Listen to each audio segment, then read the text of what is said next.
ప్రాతస్మరామి హృది సంస్ఫురదాత్మతత్వం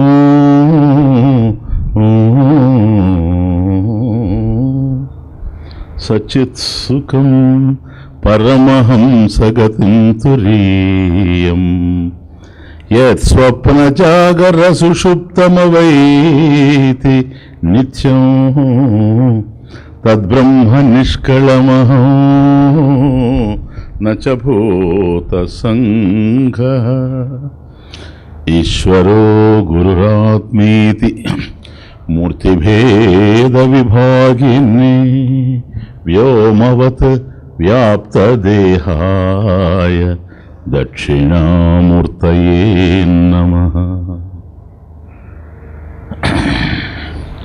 కృష్ణాయ వాసుదేవాయ దేవకీనందనాయ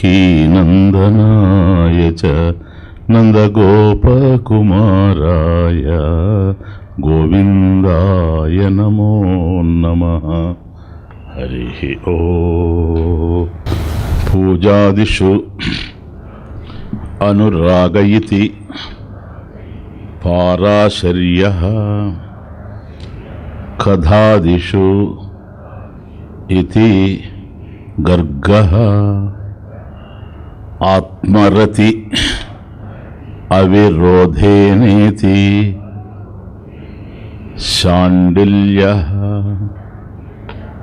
భక్తి లక్షణాలని నానా మతభేదాత్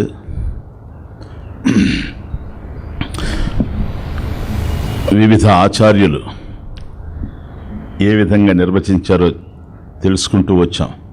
అంటే పూజ యందు, పూజకు సంబంధించిన ఇతర విషయాల యందు అనురాగం కలిగి ఉండడమే భక్తి అని పరాశర్య వ్యాస భగవానుడు,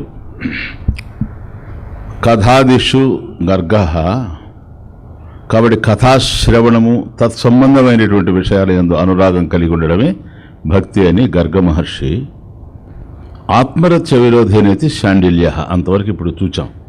ఆత్మరతి అవిరోధేన ఇది, కాబట్టి నిరంతరం ఆత్మానందం అనుభవిస్తూ బ్రహ్మానందంలో ఉంటూ దానికి విఘ్నం కలిగించేటువంటి ఏ విధమైనటువంటి కార్యక్రమం అయినప్పటికీ కూడాను అది విస్మరించదగిందే కానీ అనుసరించదగింది మాత్రం కాదు అనేటువంటిది శాండిల్య మహర్షి యొక్క నిశ్చితాభిప్రాయం. ప్లీజ్, అంటే భగవంతుడిని దూరం చేసేది భక్తుడికి ఏది వాంఛనీయమని కాదు. కనుక సాధారణంగా మనం ఆచరించేటువంటి కార్యక్రమాల్లో, భక్తి కార్యాల్లో కూడాను ఈ విధమైనటువంటి లొసుగులు దొరికేటువంటి అవకాశం ఉంటుంది. అంటే నేను భక్తిలోనే ఉన్నాను అని అనుకుంటాం కానీ తెలియకుండా ఎక్కడో జారిపోయి ఉంటాం. కాబట్టి ఎక్కడ ఏ విధమైనటువంటి కార్యాలు ఆచరించినా ఈ కార్యాచరణలో ప్రధానంగా సమాజం ఉంటుంది కనుక సమాజంలో అనేక మంది వ్యక్తుల యొక్క సంయోగం కూడా ఉంటుంది. కానీ ఇప్పుడు ఉత్సవాదిషు అన్నాము, ఉత్సవాది కార్యేషు, అలాంటప్పుడు చాలామందితో కలిసి ఉంటాం. అలా కలిసి కార్యక్రమాలు చేసేటప్పుడు విభిన్నమైనటువంటి అభిప్రాయాలు ఉంటాయి కనుక భేదాభిప్రాయాలు కూడా వస్తాయి. ఇటువంటి చోట చాలా జాగ్రత్తగా ఉండాలి. మనం ఎందుకు అసలు ఇక్కడ ప్రవేశించాము, కేవలం వ్యక్తిగతంగా మన భక్తిని వృద్ధి చేసుకోవడానికి ఇక్కడ ఉన్నామే కానీ ఇతరులతో సంబంధం కావాలనుకునేటప్పుడు భక్తి కార్యాల్లోకి వెళ్లాల్సిన అవసరం లేదు. ప్రాపంచికమైనటువంటి కార్యాలు చాలా ఉన్నాయి, రాజకీయం మొదలుకొని, వాటిలో మనం తిరగచ్చు. కాబట్టి ఆ రాజకీయాది కార్యాల్లో, ఇతర కార్యాల్లో, సాంఘిక సేవ ఇటువంటి అన్నీ జరిగేటువంటి చోట మనిషికి మనిషికి మధ్య స్పర్ధలు, వైషమ్యాలు ఇవన్నీ గోచరించే అవకాశం ఉంటుంది. అవే ఏవైతే ఉండకూడదో అవి ఇక్కడ తొంగి చూచాయనుకోండి, అక్కడ వాళ్ళకేమో నష్టం లేకపోవచ్చు, అది పైగా ఒక అనుభవం కూడా కావచ్చు వాళ్ళకి. మనకి ఈ అనుభవాలు అవసరం లేదు. కారణం ఇవన్నీ లౌకిక అనుభవాలు, వ్యవహారికమైనటువంటి అనుభవాలు కనుక ఈ అనుభవాలు కనుక ఎక్కువ అవుతూ ఉంటే పారమార్థికంగా మనం ఎటైతే ప్రయాణం చేస్తున్నామో ఆ ప్రయాణంలో ఇవన్నీ ప్రతిబంధకంగా, అవరోధాలుగా తయారవుతాయి. కాబట్టి ఏ కార్యక్రమంలోకి మనం వెళ్ళినా అది భగవత్ సంబంధమైనటువంటి కార్యక్రమం అయినప్పటికి కూడాను ఆత్మరతి అవిరోధన ఇది, అది ప్రధానమైనటువంటి విషయం. కాబట్టి భగవంతుణ్ణి దూరం చేసేటువంటి ఏ కార్యక్రమం అవసరం లేదు. కనుక మనకు మనమే చూసుకుంటూ ఉండాలి. ప్లీజ్, దిక్సూచి మన దగ్గరే ఉంది, ఇది ఇతరులేం చేయలేరు. కనుక నేను ఈ విధమైన అంటే ప్రతిరోజు కూడాను ముఖ్యంగా ఏంటంటే ఒక సత్సంగంలో చేరాము. సత్సంగంలో చేరిన తర్వాత నలుగురు సద్భక్తుల యొక్క పరిచయం ఏర్పడినప్పుడు మన అనుభవాలు కూడా పెరుగుతూ ఉండాలి. రోజు రోజుకి ఒక ఆనందదాయకంగా ఉండాలి. అంతేగాని అది మరొక విమర్శల వైపో లేదా ద్వేషాల వైపో అసూయల వైపో ఇటువంటి ఇలా స్వార్థం వైపు తిరిగిందనుకోండి, ఒక్కసారి మనం ఆ మార్గాన్ని వదిలేశామని అర్థం. చాలా లోతుగా అనుష్ఠానపూర్వకంగా శాండిల్య మహర్షి చెప్పినటువంటి మాట ఇది. కాబట్టి భగవంతుని దూరం చేసేది ఏది భక్తి కాదు, ఏది భక్తి కార్యము కాదు. ఒకవేళ దూరం అయితే అక్కడ నారదుడు ఎంటర్ అవుతాడు, అంతే, ఇంకేమీ లేదు. నారదుడు ఎంటర్ అయ్యేది అక్కడ. అంటే భగవంతుణ్ణి బాగా అర్థం చేసుకోండి, భగవంతుణ్ణి ఎప్పుడూ మరువనటువంటి వాడు భక్తుడు. సర్వకాల సర్వావస్థల యందు భగవంతుణ్ణి ఎవరైతే మరిచిపోకుండా ఉంటాడో అటువంటి వాడు భక్తుడు. ఒకవేళ మరిస్తే ఏ కారణమైనా కానీ మరిచాడనుకోండి, జ్ఞాపకం చేసేది భక్తి. ఒకవేళ భక్తుడే గనక భగవంతుణ్ణి ఈ కార్యాల్లో బడి గనక మరిచిపోతే, నువ్వు ఇలా మరిచిపోయావు, దారి అది కాదు ఇటు అని ఒక డైరెక్షన్ ఇచ్చేటువంటిది భక్తి అయి ఉండాలి అని నారద మహర్షి యొక్క అభిప్రాయం. నెక్స్ట్ శ్లోక ప్లీజ్, నెక్స్ట్ సూత్ర. నారదస్తు తదర్పితాఖిలాచరత తద్విస్మరణే పరమ వ్యాకులతేతి. అది నారద తు అంటే మొన్న చెప్పాను నేను, ఇంతవరకు ఏదైతే ఉందో అంటే ఇన్ డిస్టింక్షన్ ఫ్రమ్ అదర్స్, ఇప్పటి వరకు ఎవరెవరైతే ఏదైతే చెప్పుకుంటూ వచ్చారో వాటికి భిన్నంగా తూ శబ్దార్థం మొన్న కూడా చూచాం మనం. కాబట్టి తూ ఎక్కడ వచ్చినా కూడాను ఇంతవరకు ఏదైతే నడిచిందో దానికి భిన్నంగా పోతూ ఉందని అర్థం. కాబట్టి నారద తూ నారదస్తు తదర్పిత అఖిల ఆచరత ఆచారత తదర్పిత అఖిల ఆచారత. ఏం చెబుతాడు నారదుడు అంటే, తత్ ఆ పరమేశ్వరుని యందు, పరమేశ్వరే, తత్ అర్పితఖిల ఆచారత ఆచారత, మనం ఏవేవైతే ఇక్కడ చేస్తూ ఉన్నామో కార్యక్రమాలన్నీ కూడాను అఖిల ఆచారత అంటే ఆచరణకు సంబంధించినవి. ఆచరణ అంటేనే కార్యాలు, కార్యాలు అంటేనే కర్మలు. కాబట్టి ఈ ప్రపంచంలో మనం ఏ ఏ కర్మలైతే ఆచరిస్తూ ఉన్నామో అది అఖిల సమస్తమైనటువంటి కర్మలు, ఇది అది అని కాదు, సర్వకర్మలు కూడాను. అఖిల ఆచారత ఎప్పుడు నిరంతరం కూడాను మనం చేసేటువంటి కర్మల యందు భగవంతుడికి సంబంధించినటువంటి కర్మల్ని ఆచరిస్తూ ఉండడం, సమస్తమైనటువంటి కర్మలు భగవంతుడికి సమర్పిస్తూ ఉండడం అఖిల ఆచారత. తద్విస్మరణే, ఏ కారణం చేతనైనా సరే తద్విస్మరణే, ఆ పరమేశ్వరుని మరిచేటువంటి పరిస్థితి కనుక వస్తే పరమ వ్యాకులత ఇది. పరమ వ్యాకులత, వ్యాకులత అంటే తీవ్రంగా మదన పడుతూ ఉండడం, వ్యాకులత చెందడం. పరమ వ్యాకులత, తీవ్రమైనటువంటి సంక్షోభానికి గురైపోవడం హృదయం.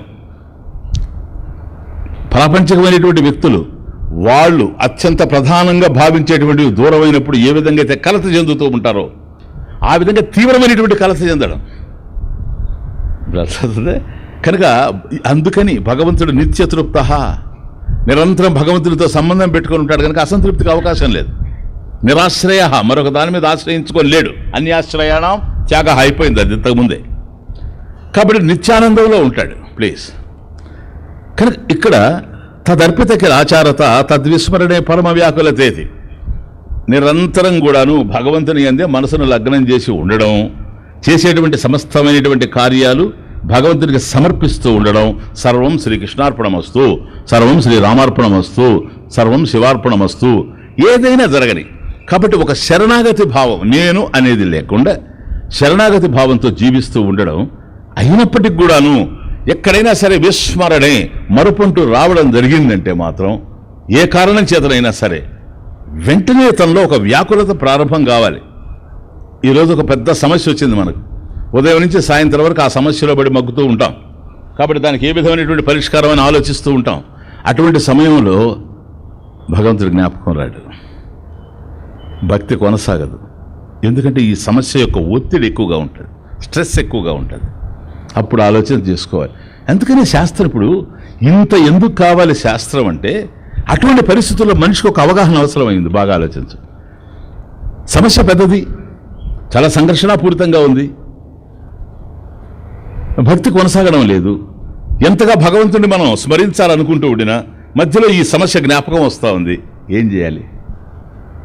భగవంతుడి జ్ఞాపకం రావాలి. అదే శాండిల్య మహర్షి చెప్పింది. లేదా ఇది అవరోధం అయిపోతుంది, భక్తికి అవరోధం అయిపోతుంది నీ సమస్య. ఇలాగే కనుక జరిగితే, ఎట్లాగైతే సముద్రంలో కెరటాలను వేరు చేసే అవకాశమే లేదో, జీవితంలో సమస్యలను కూడా వేరు చేసే అవకాశం లేదు కనుక ఎప్పుడూ సమస్యలు వస్తూనే ఉంటాయి, ఎప్పుడు సమస్యలు వస్తూనే ఉంటాయి, ఎప్పుడు సమస్యల మధ్య సతమతం అవుతూ ఉంటామే కానీ భగవద్భక్తి కొనసాగేందుకు అవకాశం లేదు. బాగా ఆలోచించు. ఒక్కోసారి మన జీవితాన్ని చూసుకుంటే కూడా మనకి ఇది చాలా క్లియర్గా అర్థమవుతుంది. కాబట్టి ఈ సమస్య నాకు వచ్చింది, ఇది వచ్చింది కనుక రాదగింది కనుకనే వచ్చింది, రాకూడదు అయితే వచ్చేందుకు అవకాశం లేదు. ఇది రావడం వెనక ఏదో కారణాలు ఉన్నాయి. ఈ కారణాలను నేను ఊహించలేకపోవచ్చు, పరిమితమైనటువంటి జ్ఞానం కలిగిన వాడిని కనుక. కాకపోతే ఎప్పుడు ఏం చేశానో ఈ కార్యం వచ్చింది, ఇది భగవంతుని యొక్క అనుగ్రహం వల్లనే ఇది పరిష్కారం కావాలి. కాబట్టి నా కర్మఫలంగా ఇది వచ్చినప్పుడు భగవత్ కృప నా మీద పడాలి. భగవత్ కృప నా మీద పడాలంటే భగవంతుని ప్రార్థించాలి. అటు తిరుగుతుంది మనసు. అది కాబట్టి ప్రతి చోట ఒక విశ్లేషణ చేసుకుంటూ, విషయాన్ని విచారించుకుంటూ, అందువల్ల అతః విచారః కర్తవ్యః. భక్తిలో ఉన్నప్పటికి కూడా నువ్వు క్షణానికి విచార మార్గంలో పోతూనే ఉండాలి. ఎక్కడ ఏ విధమైనటువంటి అవరోధం వచ్చినా దాన్ని తొలగించుకుంటూ పోయేటువంటి శక్తి సామర్థ్యాలు సాధకుడికి ఉండాలి. కనుక ఈ కారణం చేత ఇవన్నీ వస్తూ ఉన్నాయి కనుక నేను భగవంతుని మీదనే ఆధారపడి ఉండాలి. భగవంతునే నాకు మదాశ్రయ. కాబట్టి పరమేశ్వరుడు నన్నే ఆశ్రయించుకోనాయన అని చెప్పాడు గనక ఆపదలు ఎప్పుడైనా కూడా వస్తాయి, ఏ విధంగా వస్తాయి, ఇవి వస్తూ ఉంటాయి. అలాగే ఉండేందుకు అవకాశం లేదు. ఆగమాపాయన వస్తూ పోతూ ఉండేటువంటివి ఇవి. కానీ ఎప్పుడు మనకు నిలిచేటువంటిది భక్తి. ఆ భక్తి లేకపోవడం వలన ఈ సమస్యలు ఉత్పన్నమవుతున్నాయి. గతంలో చేసినటువంటి కార్యాలు భక్తి కన్నా భిన్నంగా ఉండడం చేత వాటి ఫలితాలు ఈరోజు నాకు అర్థమవుతున్నాయి, అందుతూ ఉన్నాయి. ఇలాగే కనుక చేసుకుంటూ పోతే రేపు రాబోయేటువంటి రోజులు కూడా ఇలాగే ఉంటాయి. కాబట్టి అలా కాకుండా భగవంతుడి మీద పరిపూర్ణమైనటువంటి భక్తి నాకు కలగాలి అని ఈ అవగాహనతో కనుక మనం ముందుకు వెళితే తద్విస్మరణే పరమ వ్యాకులతేతి. కాబట్టి మనసంతా కూడా భగవంతుని ఎందు లగ్నమై ఉంటుంది కనుక తత్ విస్మరణే, అది తద్విస్మరణే, తస్య విస్మరణే, తత్ విస్మరణే, తస్య విస్మరణే. భగవంతుని యొక్క విషయం గనక మరుపంటూ రావడం జరిగితే తస్య విస్మరణే పరమ వ్యాకులత ఇది. తీవ్రమైనటువంటి గందరగోళమైనటువంటి పరిస్థితి వచ్చేస్తుంది, మనసుకి సుఖం లేనటువంటి పరిస్థితి వచ్చేస్తుంది. అప్పుడు ఆలోచన చేస్తాం, ఎందుకు నా మనసు ఇలా అయిపోయింది, ఇది ప్రశాంతంగా ఉండాలి, ఇది కుదుటపడి ఉండాలి, ఏం చేయాలి, భక్తి వైపుకి వచ్చేస్తాం అంతే. కనుక ఎప్పుడైనా గుర్తుపెట్టుకోండి, ఏది మనకు జీవితంలో ఏ సమస్య వచ్చినా, అది ఎంత అపరిష్కృతంగా ఉండినా, వ్యక్తుల మీద మనం ఎంత ఆధారపడినా, వ్యక్తుల సహాయం కూడాను భగవంతుని యొక్క కృపతో జరగవలసిందే కానీ ఇంకొక విధంగా జరిగేందుకు అవకాశమే లేదు. లేకపోతే మనకు సహాయం చేయాలనే బుద్ధి వాళ్ళకు పుట్టదు. మన కర్మఫలం భిన్నంగా ఉండేటప్పుడు వాళ్ళ ఆలోచనలు కూడా మారిపోతాయి. కాబట్టి నాకు వచ్చినటువంటి సమస్య వల్ల నేను ఇంకా దుఃఖపడాలి అనేదే కనుక ఉంటే ఇతరులు చేయగలిగేది కూడా ఏమీ ఉండదు. బాగా అర్థం చేసుకోండి. అటువంటి చోట లలాట లిఖితాం రేఖాం పరిమాష్టం నశక్యతే. కాబట్టి ఎవరెవరి నొసటన ఏమి రాసి పెట్టిందో అవి దాన్ని మార్చే శక్తి ఎవరికీ లేదు. అలా మార్చాలి అంటే భగవంతుడికే శక్తి గనక ఎందుకని మనం ప్రార్థిస్తాము, భగవంతుడిని కీర్తిస్తాము, భక్తి కార్యాలు చేస్తాము. మొన్న చూసినట్టుగా ఇది అలౌకికమైనటువంటి కర్మ. అలౌకికమైనటువంటి కర్మకు ఫలితం దయ. ఆయన దయను కురిపిస్తాడు. ఒకవేళ నా లలాట రేఖ మరొక విధంగా ఉన్నప్పటికి కూడాను దానివల్ల పోయే అవకాశం ఉంటుంది కనుక అంత కుంకుమో నామమో చందనమో ఏదో ఒకటి పెట్టుకుంటాం. ఎందుకని ఇక్కడ ఏమేమి ఉన్నాయో తెలిసే అవకాశమే లేదు గనక, ఎప్పుడెప్పుడు ఏవేవి వచ్చి బయటపడతాయో అర్థం కాదు గనక, హాయిగా ఉండేటువంటి జీవితాలు ఒక్క క్షణాన ఎంత సమస్యాపూరితంగా మారిపోతాయో అర్థం కావడం లేదు కనుక ఇవి మన జీవితంలో చూస్తున్నాం, ఇతరుల జీవితంలో చూస్తూ ఉన్నాం గనక ఏ లలాట లిఖిత రేఖాం ఇవి ఉన్నాయో ఇవి తుడిచిపెట్టుకుపోవాలి అంటే జీవన ప్రయాణం సజావుగా సాగాలంటే భగవంతుని యొక్క కృప అవసరం గనక నిరంతరం భగవంతుడిని జ్ఞాపకం చేసుకోవడానికి ఇవి పెట్టుకోవడం చాలా ఇంపార్టెంట్ హిందూ ధర్మంలో. హిందూ ధర్మం మీద మనకు ఏమాత్రం విశ్వాసం ఉన్నా సరే ఏది ఉండినా లేకపోయినా ముఖాన బొట్టు ఉండాలి అని అభిప్రాయపడే వాళ్ళలో నేను ఒకడిని. ఎస్, ఎందుకో తెలుసా? దానివల్ల మనకు భగవంతుడి జ్ఞాపకం వస్తాడు. విస్మరణే, తద్విస్మరణే. లేదు, ఎంతమంది పాపం ఎన్ని బాధలు పడుతున్నారు ఈ ప్రపంచంలో. మనకు సమస్యలు లేకపోవచ్చు, ప్రపంచమే సమస్యల నిలయం. ఇది అర్థం కానిటువంటి వాడికి ఎప్పుడు సమస్య ఉండదో అప్పుడు కోతిలాగా గంతేస్తూ ఉంటాడు. నాకు మించిన వాడు లేరు. వాడికి మళ్ళీ తిరిగి సమస్య రావడానికి 2 నిమిషాలు పట్టదు. ఇంత ప్రమాదభరితంగా ఉండేటువంటి సమాజంలో కేవలం మనం భగవంతుని జ్ఞాపకం చేసుకోవడమే కాకుండా భగవత్ కార్యాలు కొనసాగించడమే కాకుండా ఇతరులకు కూడా మనం ఆదర్శంగా ఉండేటువంటి అవకాశం ఉంటుంది. ఇప్పుడు బొట్టు పెట్టుకున్నాడు అనుకున్న మనిషి ఎదుటివాడు చూస్తే ఏం జ్ఞాపకం వస్తుంది ఇతనికి? నువ్వు బొట్టు పెట్టుకోగానే నువ్వు భక్తుడని, నువ్వు భక్తుడు అనగానే భక్తి. ఎవరికి భక్తుడు నువ్వు? ఈశ్వరస్య భక్త, భగవంతునికి భక్తుడు నువ్వు. భగవంతుడిని వాడికి జ్ఞాపకం చేసిన వాడు అవుతావు, అంతే. కేవలం యజ్ఞాలు చేస్తే ఎంత పుణ్యమో కేవలం బొట్టు పెట్టుకొని తిరిగినా కూడా అంతే పుణ్యం. ఎవరు ఏ బాధలున్నావో తెలియదు, నిన్ను చూసినప్పుడు ఒక ప్రశాంతత పొందేటువంటి అవకాశం ఉంటుంది. అతని మనసు కూడా భగవంతుడి వైపు తిరిగేటువంటి అవకాశం ఉంటుంది. కాబట్టి ఇది భగవంతుడిని నిరంతరం కూడాను స్మృతిలో ఉంచుకోవడం. స్మర వారం వారం అర్థమవుతుంది. నిరంతరం కూడాను పరమేశ్వరుని యొక్క స్మరణే, భక్తే మన హృదయంలో ఉండాలి. తద్విస్మరణే, తస్య విస్మరణే పరమ వ్యాకులత ఇది. తస్య విస్మరణ అంటే ఈశ్వరస్య విస్మరణే. అది పరమేశ్వరుని మర్చిపోవడం ఏదైతే ఉందో అది పరమ వ్యాకులత, పరమ వ్యాకులత. కాబట్టి సర్వ సమస్తమైనటువంటి మన కర్మలన్నీ కూడా భగవంతునికి అర్పింపబడుతూ ఉన్నవే. కాబట్టి అన్నీ ఉండినప్పటికి కూడాను చూడండి డిఫరెన్స్ ఎట్లా ఉందో. నాకు ఏవో లేవు, నాకేదో రాలేదు, అనుకున్నవి జరగలేదు, అందువల్ల భగవంతుని మర్చిపోయానని మనం అంటున్నాం కదా. భక్తుడు కాగలిగినప్పుడు ఏం జరుగుతుందో తెలుసా? కొద్ది డిఫరెన్స్. అది తూ శబ్దార్థం. ఇప్పుడు సమస్య వచ్చింది, సమస్య వచ్చినప్పుడు పరమేశ్వరుని మనం విస్మరిస్తూ ఉన్నాం, మర్చిపోతున్నాం కదా. సమస్య తీరితే మళ్ళీ ప్రపంచం మీద పడిపోతాం. కాబట్టి ఒక విధంగా చూస్తే భగవంతుణ్ణి మరిపించేటువంటి సంపదల కన్నా భగవంతుణ్ణి గుర్తు చేసే ఆపదలే నయమేమోనని శాస్త్రం. విపత్ విస్మరణం విష్ణు సంపన్నారాయణ స్మృతి. ఏది సంపద, ఏది ఆపద అంటే విపత్తు ఏది ఈ ప్రపంచంలో? విస్మరణే విష్ణు. చూడండి, సేమ్ తద్విస్మరణే. విపత్తు విస్మరణే విష్ణు సంపన్నారాయణ స్మృతి. సంపద ఏది? భగవంతుని జ్ఞాపకం పెట్టుకోవడం, అనంత కళ్యాణ గుణాలని నిరంతరం కూడా స్మరిస్తూ ఉండడమే జ్ఞాపకం. అది కనుక మనకు సమస్య వచ్చినప్పుడు భగవంతుని మర్చిపోతాం.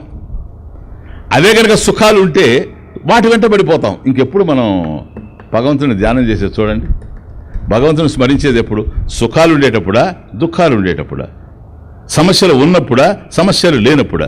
సమస్యలు ఉన్నప్పుడు వాటి పరిష్కారం కోసం పరిగెత్తుతేవి.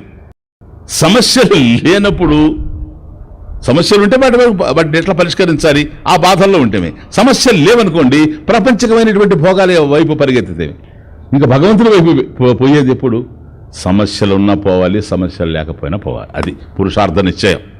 కాబట్టి నాకు జీవితంలో పరమేశ్వరుడి అవసరము, అందువల్ల ఇంట్రడక్షన్ అంత ఇచ్చుకుంటూ వచ్చింది 2-3 రోజులు అనేది కనుక నిర్ణయం అయితే, పురుషార్థ నిశ్చయం జరిగితే దిక్సూచి ఎట్లాగైతే ఉత్తర దిక్కునే చూపిస్తూ ఉంటుందో, ఎటు తిరుగుతూ ఉండిన నావా, అట్లాగే మన మనసు కూడాను ఎన్ని విషయాల్లో ఉన్నప్పటికి కూడాను భగవంతుని ఎందే లగ్నమై ఉంటుంది. నువ్వు ఎక్కడైనా తిరుగు, మనసు మాత్రం భగవంతుని ఎందే ఉంటుంది. దిక్సూచి ఉత్తర దిక్కును చూపెట్టినట్టుగా. ఇది అర్థమవుతుంది. అన్నీ ఉండినా కూడాను వాటి మధ్యలో రమించే అవకాశం ఉండినా భక్తుడు కూడా భగవంతుడి మీదనే ఉంటుంది, కానీ దృష్టి వీటి ఎందు ఉండదు. నిందతి చందనం ఇందు కిరణమను నిందతి కేరమధీరం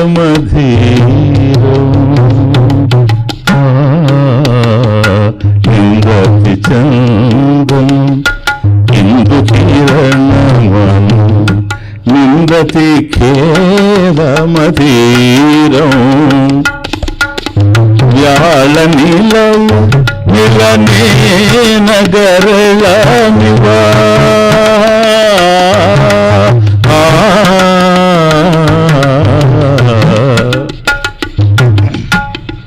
వ్యాళ నిలయ నిలనే నగరళమివ కలయతి మలయ సమీరం వ్యాళ నిలయ మిలనే నగరళమివ కలయతి మలయ సమీరం సావిరహే తవ దీన రాధా సావిరహే తవ దీన రాధా సావిరహే తవ దీన. నారద మహర్షి యొక్క అభిప్రాయాన్ని జయదేవుడు అష్టపదిలో అద్భుతంగా కీర్తిస్తాడు. సా విరహే తవ దీనా, హే కృష్ణ, తవ నీ యొక్క విరహ, నువ్వు మరుపు వస్తే ఆ వ్యాకులత, పరమ వ్యాకులత ఎట్లాగైతే ఉంటుందో పరమ విరహాసక్తి అది రాధలో కనపడతా ఉంది. తవ విరహే, నీ యొక్క విరహంలో ఉండేటువంటి సా ఆ రాధ దీనురాలై ఉంది, మహాదుఖాన్ని అనుభవిస్తూ ఉంది. ఏమిటో చూడు ఎట్లా ఉందో. నిందతి చందనం ఇందు కిరణమను నిందతి ఖేదమధీరం. మీకు తెలిసిన రాగం అని ముందుది పాడాను. నిందతి చందనం ఇందు కిరణమను నిందతి ఖేదమధీరం వ్యాళ నిలయ మిలనే నగరళ వ్యాళ మిలనే నగరళ కలయతి మలయ సమీరం సావిరహే తవ దీనా రాధా సావిరహే తవ దీనా సావిరహే తవ దీనా రాధా సావిరహే తవ దీనా. నిందతి చందనం బృందావనంలో ఒక సన్నివేశాన్ని చూపెడతాడు. రాధ అక్కడ ఉంది, చెలికత్తలందరూ వచ్చారు, ప్రతిరోజు చందనం తీసుకొని వస్తారు. ఆమె ఒంటికి రాసుకుంటుంది. రాధా ఇదిగో చందనం, ఒంటికి రాసుకో అని ఇస్తారట. నిందతి చందనం, చందనాన్ని నిందిస్తూ ఉందట. ఛీ, తీసుకెళ్ళండి, నాకు అవసరం లేదు, నాకు అది నచ్చదు, దాన్ని తీసుకెళ్ళండి దూరంగానే. ఎందుకని? చందనం అంటే చాలా ఇష్టం రాధకి. కారణం కృష్ణుడికి ఇష్టం కనుక. అదే అక్కడ తనదంటూ ఇష్టమే లేదు. చందన చర్చిత నీల కళేభర వనమాలి, ఆయనకి ఇష్టం కనుక, ఆయన ఎప్పుడు రాసుకుంటూ ఉంటాడు కనుక. కృష్ణుడికి ఏది ఇష్టమో అది నాకు ఇష్టం, కృష్ణుడికి ఏది ప్రియమో నాకు అది ప్రియం. ఎందుకని? నా వ్యక్తిత్వం ప్రత్యేకంగా లేదు కనుక. ఇప్పుడు అటువంటిది అంత ఆనందంగా అంత తృప్తిగా చందనం రాసుకునేటువంటి రాధ ఎందుకు వద్దంటుంది ఏమో. నిందతి చందనం ఇందు కిరణమను నిందతి ఖేదమధీరం. భయంకరంగా ఉంది ఖేదం. చూడండి తమాషా, దుఃఖం ఎక్కువగా ఉంది కనుక ఆ దుఃఖంతో రాత్రిపూట చందనం తీసుకొచ్చి ఇచ్చారు. వేసవికాలం రాసుకుంటే చల్లగా ఉంటుంది, పూసుకుంటే. చందనం అలుదుకోవడానికి ఆవిడ సిద్ధంగా లేదు. అటు చూస్తే చంద్ర కిరణాలు పడుతూ ఉన్నాయి పైనుంచి చల్లగా. అప్పుడు చంద్రుని నిందిస్తూ ఉందట. ఛీ, ఎందుకింత భగ్గును మండింపజేస్తున్నావే అని. రివర్స్ అనుభవానికి. సూర్యుడు ఏదన్నా మనకు దహింపజేస్తే అర్థం ఉంది, కానీ చంద్రుడేంటి చల్లటి కిరణాలను ఇచ్చేటువంటి వాడు. నిందతి చందనం ఇందు కిరణమను నిందతి ఖేదమధీరం. వాస్తవానికి ఈ సమయంలో వేసవి కాలంలో రాత్రి పూట చందనం రాసుకొని చంద్ర కిరణాలు పైన చల్లగా పడుతూ ఉంటే ఎంతో ఆనందం కలగాలి. ఎందుకో రాధకు దుఃఖంగా ఉంది. అదే సమయంలో మలయ మారుతం వీస్తూ ఉందట చల్లగా యమునా తీరం నుండి. ఇంకెట్లుంటుంది చూడండి. చందనం రాసుకొని చంద్రుడి యొక్క వెన్నెల పడుతూ ఉంటే చల్లగా మలయమారుతం యమునా తీరంలో వీస్తూ ఉంటే, అంటే యమునా జలాల మీద నుంచి వచ్చేటువంటి మలయమారుతం చల్లగా ఎంతో హాయిగా ఇవ్వాలి. ఆ మలయమారుతాన్ని కూడా నిందిస్తుందని గాలిని కూడా. ఎందుకని? వ్యాళ నిలయ మిలనే నగరళ వ్యాళ నిలయ మిలనే నగరళ కలయతి మలయ సమీవను సావిరహే తవ దీనారాధ సావిరహే తవ దీనా. చందన వృక్షాల నుంచి వస్తుందట. పైగా మలయమారుతం ఎట్లా వస్తుందంటే, అటు యమునా జలాల మీద చల్లగా ఆ గాలులు వీస్తూ పక్కనే చందన వృక్షాలు ఉంటే ఆ చందన వృక్షాల మీద నుంచి కూడా వస్తుందట. అంటే గాలి వస్తూ ఉంది చల్లగా, సుగంధభరితంగా వస్తూ ఉంది. ఇంకెంత హాయిగా ఉండాలో చూడండి. ఇప్పుడు చూస్తే ఆ వాతావరణం చూస్తే, అక్కడున్న పరిస్థితులు చూస్తే ఎంతకైనా సరే రాధ ఎంతగానో సంతోషపడాలి. అటు చందనం రాసుకొని చంద్రకిరణాలు పడుతూ ఉంటే యమునా జలాల మీద వచ్చేటువంటి చల్లటి గాలి సుగంధాన్ని కూడా తీసుకొని చందన వృక్షాల మీద నుంచి వస్తూ ఉంటే ఎంతో ఆనందాన్ని కలిగించాలి. పరమ వ్యాకులత అయితే కానీ ఎక్కువ వ్యాకులం చెందుతూ ఉంది, ఉద్విగ్నభరితంగా ఉంది. కారణం ఏంటి? ఎందుకు మలయమారుతం ఆవిని కష్టపెడుతుంది? వ్యాళ నిలయ. చందన వృక్షాల్లో జాతి నాగులుంటాయి, నాగుపాములుంటాయి. అర్థమవుతుంది? వ్యాళ అంటే పాము, సర్పం. వ్యాళ నిలయ. కాబట్టి చందన వృక్షాల్లో ఈ నాగుపాములు ఉంటాయి గనక, విష సర్పాలు ఉంటాయి. మిలనేన గరళమివ. కాబట్టి ఆ జాతి నాగుల్లో విషం ఉంటుంది. విషం కలిగినటువంటి జాతి నాగులు ఈ చందన వృక్షాల్లో ఉంటాయి. మిలనేనా, ఆ విషపూరితమైనటువంటి సర్పాల విషంతో కలిసి అది వస్తుందట మలయమారుతం. ఇంకేం చేయాలి? కాబట్టి చందన వృక్షాల మీద నుంచి మీరు వీస్తూ ఉన్నారు కనుక ఈ గాలులన్నీ కూడా మలయమారుతం చందన వృక్షాల మీద నుంచి వస్తూ ఉంటే, చందన వృక్షాల్లో జాతి సర్పాలు ఉంటాయి కనుక, విష నాగులు, వాటిలో విషం ఉంటుంది గనక ఆ విషంతో సంయోగం చెంది కలిసి మిళనేన వస్తూ ఉంది గనక అది నా శరీరాన్ని భగ్గున మండింపజేస్తూ ఉంది అంటే, ఇవన్నీ మనం లౌకికంగా చూస్తే ఎటు చూచినా వాస్తవాలకు విరుద్ధం. సామాన్యులు ఎంతో ఆనందిస్తారు ఆ సన్నివేశాన్ని. కవుల్ని కనుక వదిలిపెడితే తెల్లవారులు అక్కడే ఉంటారు. నిదానమే ప్రధానం, ఏది లేని మైదానం అని రాసుకుంటా. అర్థమవుతుంది. కానీ ఒక్క రాతకే వ్యధ. చందనం నచ్చడం లేదు, చంద్రకిరణాలు నచ్చడం లేదు, మలయమారుతం నచ్చడం లేదు. కారణం ఏంటి? హే కృష్ణ, అది అడ్రస్ చేస్తాం. సా విరహే తవదేన, అది ఇంకే లేదు. ఇప్పుడు కృష్ణుడు లేడు బృందావనంలో, వచ్చిన ప్రాబ్లం అది. అది ప్రాబ్లం. లేకపోతే వాళ్ళు చందనం తెచ్చేవారు. గతంలో ఈమె రాసుకున్నది కనుకనే తెచ్చిచ్చారు, కానీ లేకపోతే వాళ్ళెందుకు తెచ్చిస్తారు? అర్థమవుతుంది ఇప్పుడు. కనుక గతంలో ఏదైతే ఆవిడకి ఆనందాన్ని ఇచ్చిందో చందనం రాసుకోవడం వల్ల, చంద్రకిరణాలు ఆనందాన్ని ఇచ్చాయో, మలయమారుతం ఆనందాన్ని ఇచ్చిందో, అదే వస్తువులు ఇప్పుడు దుఃఖాన్ని కల్పిస్తున్న ఈ ఆనందాన్ని ఇవ్వకపోగా కారణం ఏంటో తెలుసా? కృష్ణుడు లేడు బృందావనంలో. భగవాన్, నువ్వు ఉంటే నాకు అన్నీ కావాలి, నువ్వు లేకపోతే నాకు ఏమీ అవసరం లేదు. అవి ఉన్నా కూడా నేను సుఖపడలేకపోతున్నానంటే మధ్యలో నువ్వు లేవు గనక, నువ్వు ఉండేటప్పుడు నేను సుఖపడేటప్పుడు అవి ఉండినా ఒకటే, లేకపోయినా ఒకటే. ఇది భక్తుడంటే. కాబట్టి తద్విస్మరణే పరమ వ్యాకులత ఇది.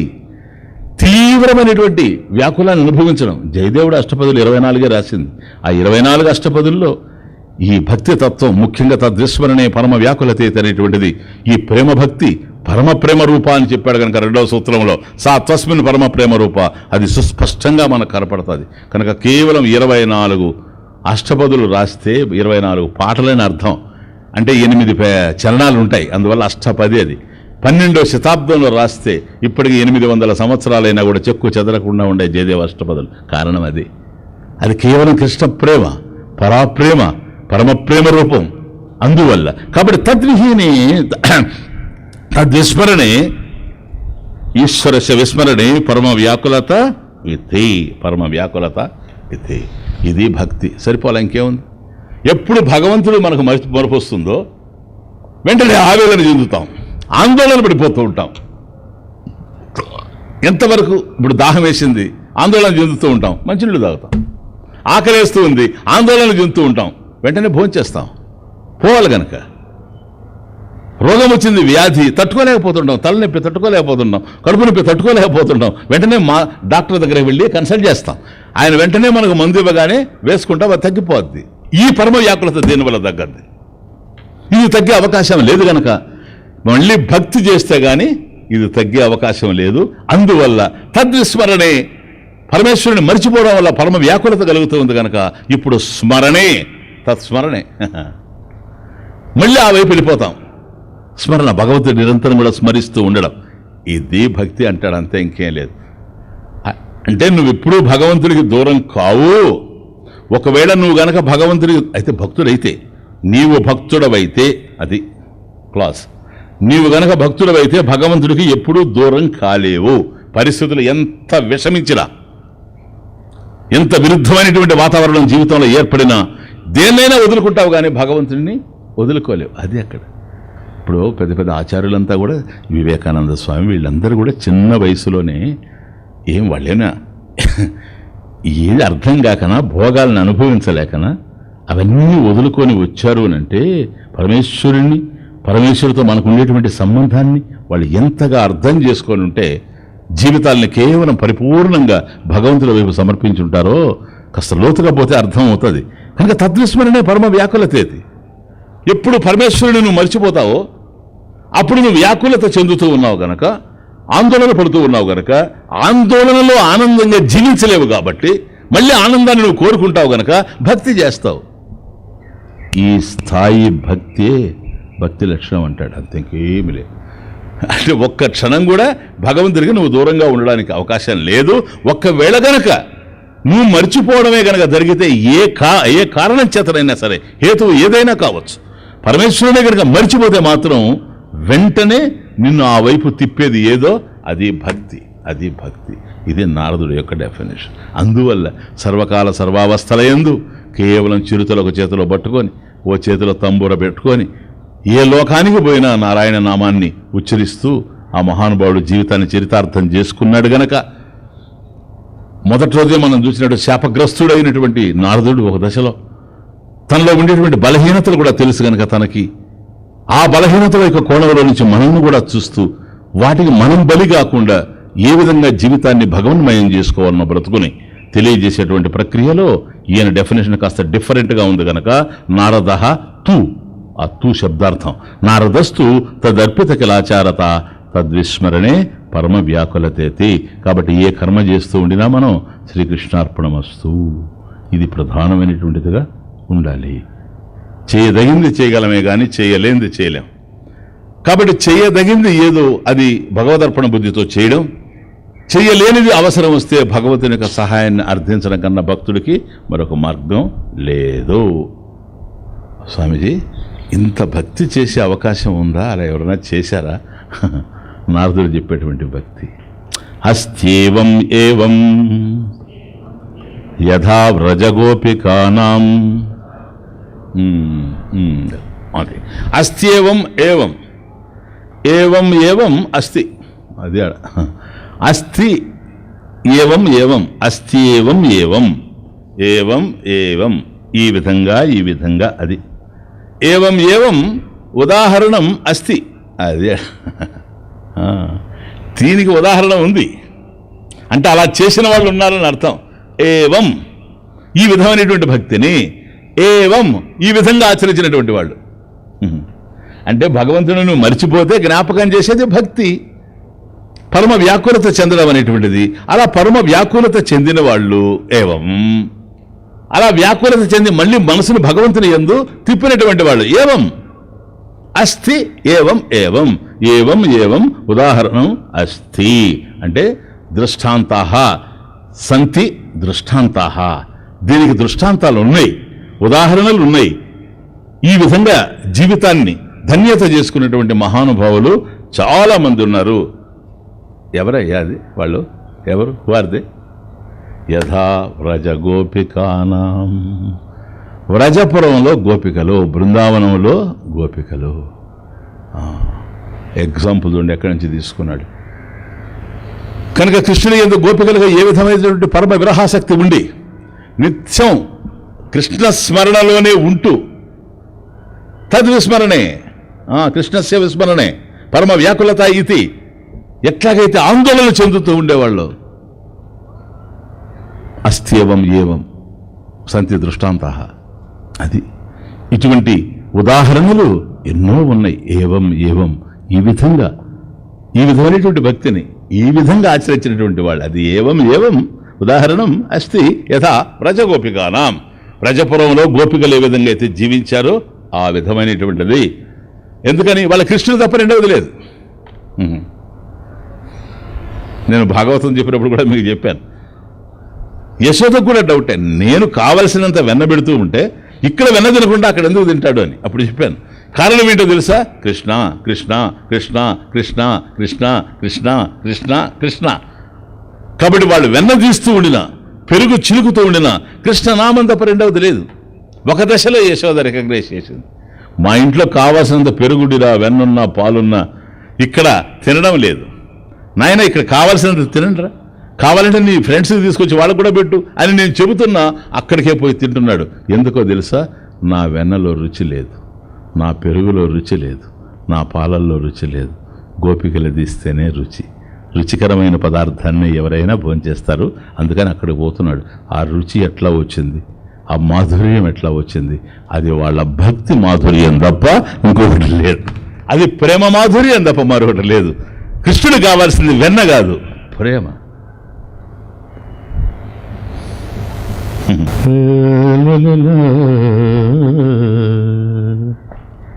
బ్రతుకంతా ఎదురెండ నీవే ఉండాలి ఎదనిండా, బ్రతుకంతా కూడా రాంగ్ స్టోరీ. బ్రతుకంతా ఎదురెండా నీవే ఉండాలి ఎదనిండా, బ్రతుకంతా ఎదురెండా మనసు కావాలి ఉదయండ, శోభించాలి నీ మెడ నిండా, బ్రతుకంతా ఎదురెండ.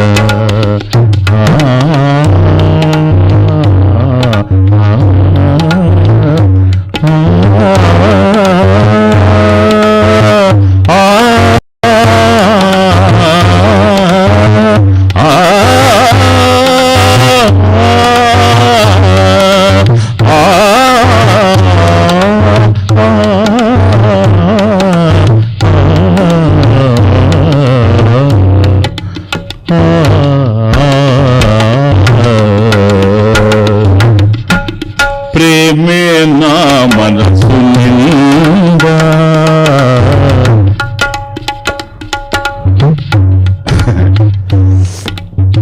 ప్రేమే నా మనసు నిండా, అదేలే నీకు వెన్నకుండా, ప్రేమే నా మనసు నిండా. పరమ ప్రేమ రూప ప్రేమే నా మనసు నిండా, అదేలే నీకు వెన్నకుండా, జుర్రాలి కడుపు నిండా, జుర్రాలి కడుపు నిండా, ఎన్నటికీ రేపకుండా, జుర్రాలి కడుపు నిండా, ఎన్నటికీ రేపకుండా, బ్రతుకంతా ఎదురెండా నీవే ఉండాలి ఎదనిండా, బ్రతుకంతా ఎదురెండా. జీవితం అంతా ఇట్లాగే ఉంటుంది, అనేక సమస్యలతో నిండిపోయి. కాబట్టి మన హృదయంలో ఏ ప్రేమ అయితే ఉందో, ఇది ప్రాపంచికమైనటువంటి విషయాల మీదకి, వ్యక్తుల మీదకి, సన్నివేశాల మీదకి, సంఘటనల మీదకి వెళ్ళి వృధా కావడం కాకుండా దారి మళ్లించి దాన్ని భగవంతుని యొక్క పూజ్య చరణారవిందముల యందు నిరంతరం లగ్నం చేస్తూ ఉండడం ఏదైతే ఉందో అదే నారద మహర్షి చెప్పేటువంటి భక్తితత్వం. అదే గోపికలు ఆచరించినటువంటిది. అది విషయం, ఇంకేం లేదు. కనుక వాళ్ళ ప్రేమలో ఆ మాధుర్యం ఉంది, కనుక ఆ వెన్నలో ఉంది. కనుక వాళ్ళు వెన్న తీస్తూ ఉంటే కృష్ణనామమే, ఏ పని చేస్తున్నా కృష్ణనామమే. కాబట్టి కృష్ణనామంతో ముడిపడిపోయి ఉంది, భగవంతుని యొక్క స్మరణతో ముడిపడిపోయింది, కీర్తనతో ముడిపడి ఉంది. కాబట్టి ఎక్కడ చూసిన ప్రతి విషయంలో పిండిని మనం తినలేం, పంచదార కలిపితే ఎట్లాగైతే మధురంగా ఉంటుందో ఏ కార్యమైనా చప్పగానే ఉంటుంది ఈ ప్రపంచంలో. భగవంతుడితో దాన్ని కలిపితే అప్పుడుంది దాని యొక్క మాధుర్యం అంతా కూడా. కాబట్టి చేసే ప్రతి పని కూడాను అందుకని ఈశ్వరార్పణ బుద్ధితో కర్మల్ని ఆచరించాలి. యథావ రజగోపికానాం, ఆ విధంగా జీవించారు వాళ్ళు. వాళ్ళు ఏ పని చేస్తున్నా వాళ్ళ మనసులో కృష్ణుడే ఉన్నాడు అనేది నారద మహర్షి యొక్క అభిప్రాయం. అందుకని నారదులంతటి వాడికి నన్ను అడిగితే, అయ్యా దృష్టాంత సంతి బాగానే ఉంది, ఎవరు ఉదాహరణ అంటే నేనే చెప్పచ్చు. నారదుడు ఆ కెపాసిటీ ఉంది నారదుడికి. ఎవరయ్యా ఆ విధమైనటువంటి పరమ వ్యాకులత ఇది అంటే నేనే అని చెప్పచ్చు. కానీ ఎందుకో గోపికల్ని చెప్పాలనిపిస్తాను. తన విషయం తనకు ఎలాగో తెలుసు. గోపికల్ని స్మరించడం అది యథావ్రజ గోపికాన. విక్రేతు కమాకిల గోపకన్యా మురారి పదార్పిత చిత్తవృత్తి దధ్యాదికం మోహవశాదవోచత్ గోవింద.